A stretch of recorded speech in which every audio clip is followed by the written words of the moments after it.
Becky Hill and Matoma, one of the songs of 2016, Tuesday night. It's False Alarm on KMFM, 8:05. And Moo/Mo/Mer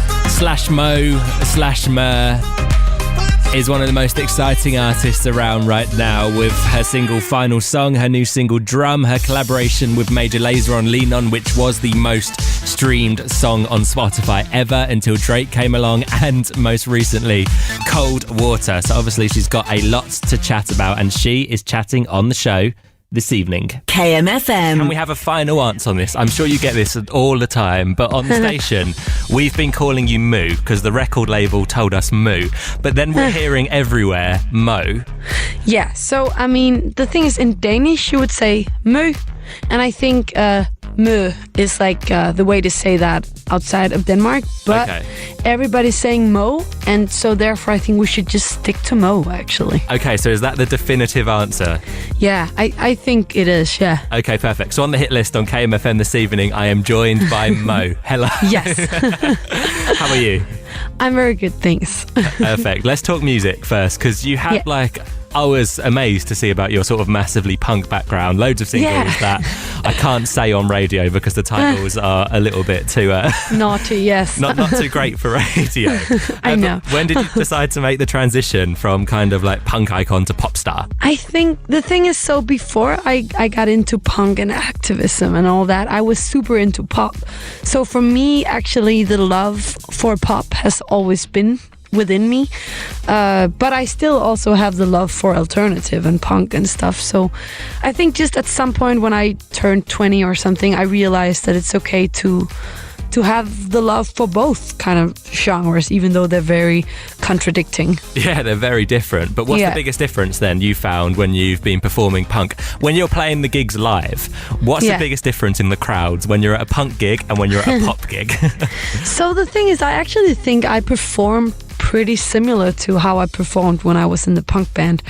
In terms of the audience, there's the difference that, I mean, obviously when I played the punk shows, it would be like, I would play like squats and like old abandoned basements and like this, like all these punks and stuff. So, and of course the kind of, the vibe would be more rowdy, but I feel like sometimes at the pop gigs even, you can get that vibe a little bit if you just, you know, get into it, right? You know, so, I mean, there is a big difference obviously, but at the same time, it's all about just letting go and getting into the music and being together with the crowd, you know. Just having fun.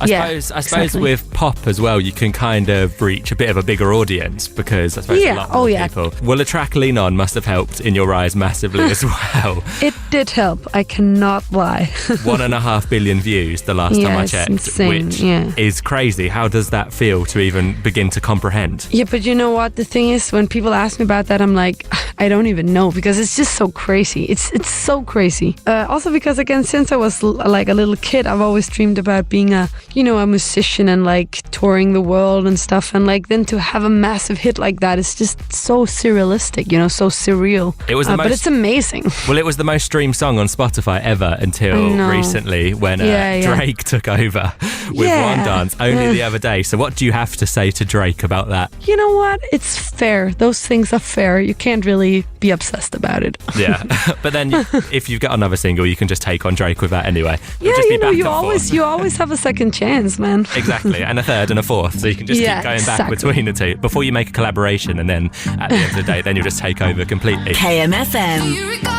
The most streamed song in the world ever up until about a week ago when Drake's One Dance took over. Major Lazer, DJ Snake and Mo on the hit list on KMFM with Lean On. And Mo is chatting on the show this evening. KMFM. Where are you based at the moment now? Do you still live in Denmark, or are you in LA with everybody, or are you in London? Or yeah, no, I am actually based in Copenhagen, but to be honest, I'm like never home. Yeah. And also because then when I'm home, you know, I go back to my parents' house, and when I'm writing, I go up to LA, and you know, and my label is UK based, so I'm a lot here as well. So yeah, I'm a traveler. Yeah, all over the place. Because what do you find is the biggest difference between being in the UK and being in Denmark? Obviously, apart from the obvious things like language and stuff. I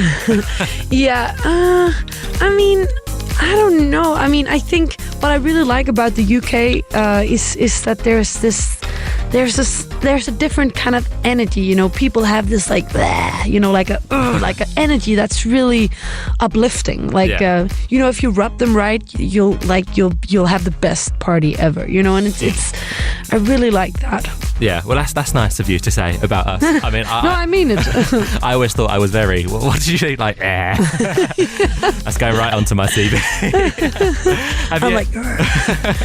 Have you had any moments over the last couple of years where you've kind of taken a step back and been like, wow, this is my life now. This is surreal. Yeah, I do that sometimes, but I think again, like this industry and this business, like it's you know, it's constantly in the move and like changing, and so I think, you know, you can't use too much time of being like, oh yeah, things are going so well, because it could be over any second. So you just gotta move forward and gotta be honest in what you do as well. Like, you can't be fake. I mean, because then it's hard for me to analyze on it. You're kind of just going for it, you know? Yeah.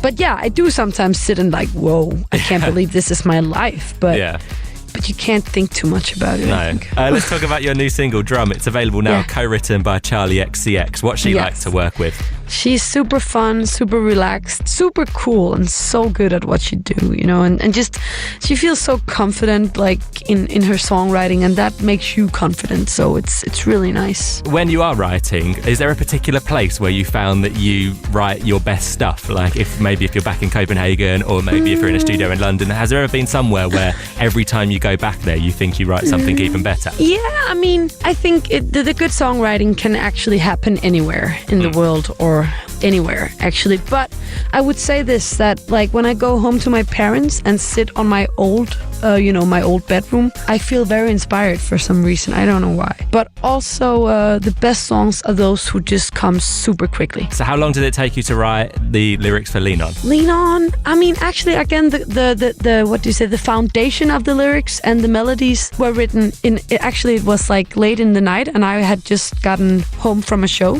So I think it was an hour and a half or something like that. But then I must be honest, then we formed around it and we changed some stuff. But again, the foundation was made in 1.5 hours. An hour and a half, and now 1.5 billion views on YouTube. Oh my God, yeah. What about Drum then? How long did it take you to write Drum? I'm testing you on all of these songs. Yeah, no, but it's great. It's good. You feel free. Drum was actually also written pretty fast. That was a bit of a different situation, because we were a couple of people writing that song together. But it went snappy. Yeah, it was also a couple of hours or something like that. Okay, so tell me about how Drum came to life then. What's it all about? So the song is about, like a positive breakup. The whole thing of like letting go and just let each other go on each individual journey, and not being too like, staying in it because it's comfortable, but just being like, hey, we're done and it's great. We'll stay friends. Bye. Yeah. That's what it's about. And we were in a studio in LA, Charlie XCX and Blood Pop and Noonie Bao, and we were kind of all just, there was a really chilled vibe, and we were having fun, I remember, and we're just, writing the song, like kind of. Well, let's hit play on Drum now. Can I leave you to introduce it, please? Of course. Hey everybody, this is Mo, and here is my new single, Drum. KMFM. Had no cares in the world, had no fears, had no money.